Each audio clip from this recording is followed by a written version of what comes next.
What's shaking, people?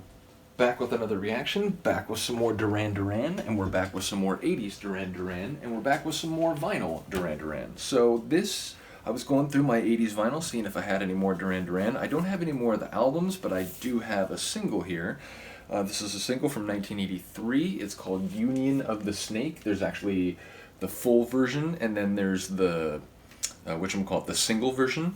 And then on the other side, Union of the Snake, the regular version, is on one side. Then the single version is on the B side, along with a track called Secret October. So we're going to listen to the main version of Union of the Snake. Shout out to the band here and the old school sort of 80s look. I love it. But yeah, I don't remember this song like offhand, so I can't really speak to the lyrics. But you know, I'll try to pay attention as we go along, and if anything stands out, I will comment. But if it's a song that you do know very well and you think has some lines worth considering and talking about, do shout them out in the comments. But yeah, so this is from 1983. It's a single on, is it Capitol? Yeah, it is Capitol Records, and it's called Union of the Snake. So here we go. I literally don't remember what this sounds like whatsoever, but at some point I acquired it. If I listen close, I can hear them singing.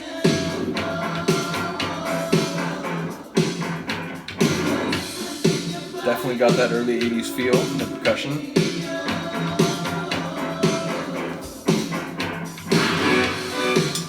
Ooh. Is there a cowbell in there? I think there might be.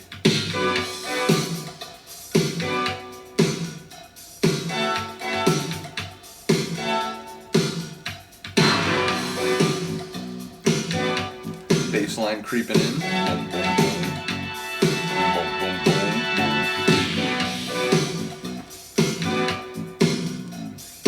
Doom, doom, doom.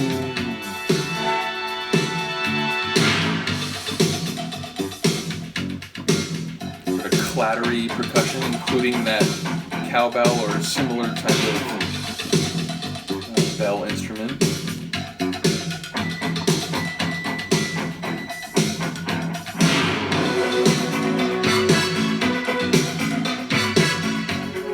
Make sure we're not redlining.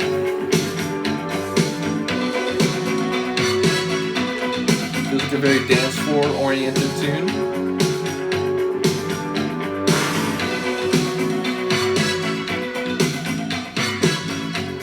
Like those little, horn stabs or whatever those are.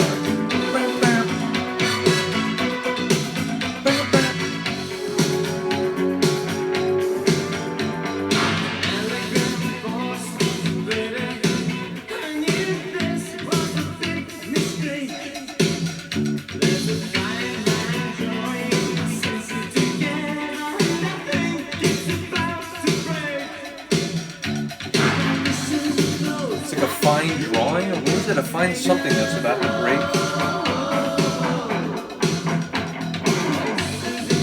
Like that.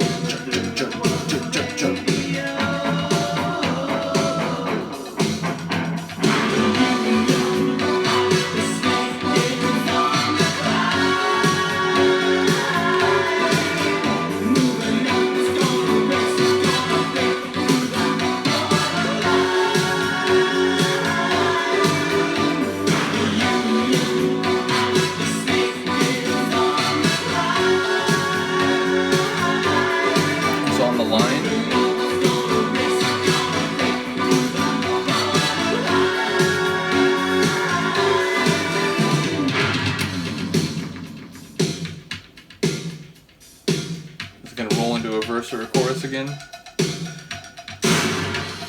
No, another like instrumental section.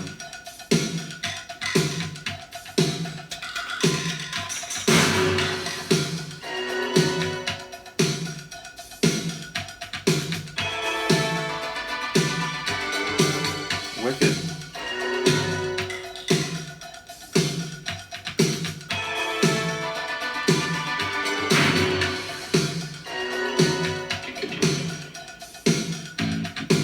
Well, I mean, so far I'm still very unsure about what they're talking about. Just caught little phrases here and there, not enough to make sense of yet. I do apologize. Dig that guitar though. And that bass still. Boom, boom, boom, boom.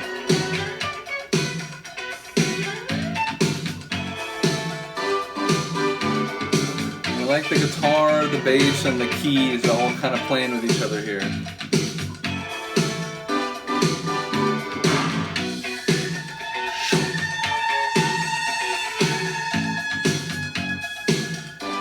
Like brass feedback or something. There's a lot going on here.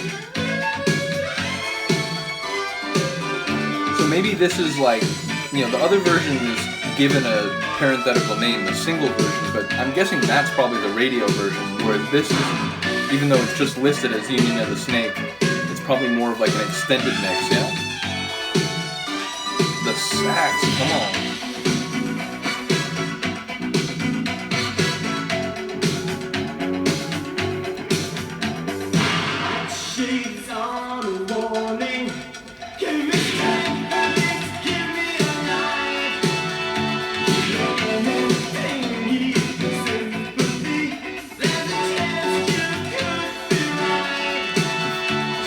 You could be right.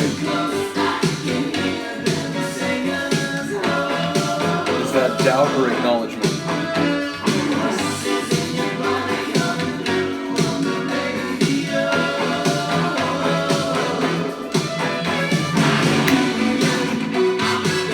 It's a rockin' tune, I'll tell you that. And those vocals.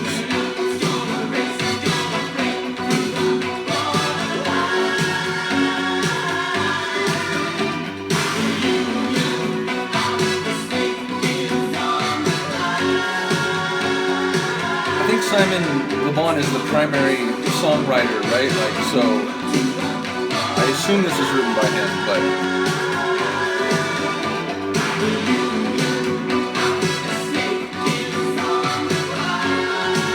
is it on the climb or is it on the line?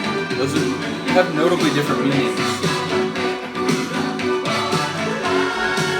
It sounds like on the line. It's at stake, maybe? I don't know.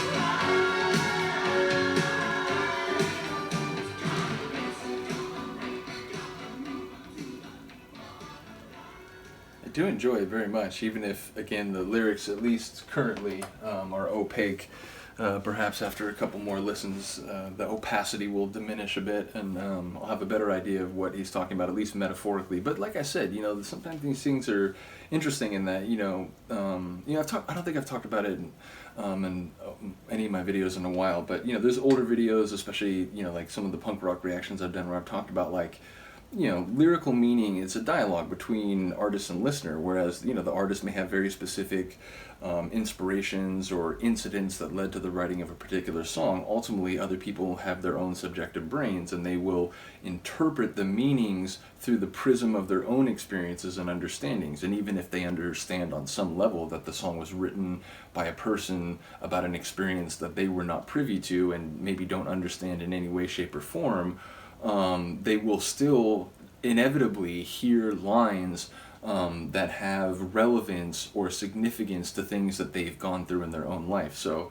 it is sort of a dialogue, but like I said, when listening to Ordinary World back in the day, I thought it was sort of just about like feeling like you were sort of slipping out of your own life and being unable to stop it, or feeling like there was this malaise over your life and kind of longing for the way that things were before, when the meaning was actually more specific, at least in the context it was written.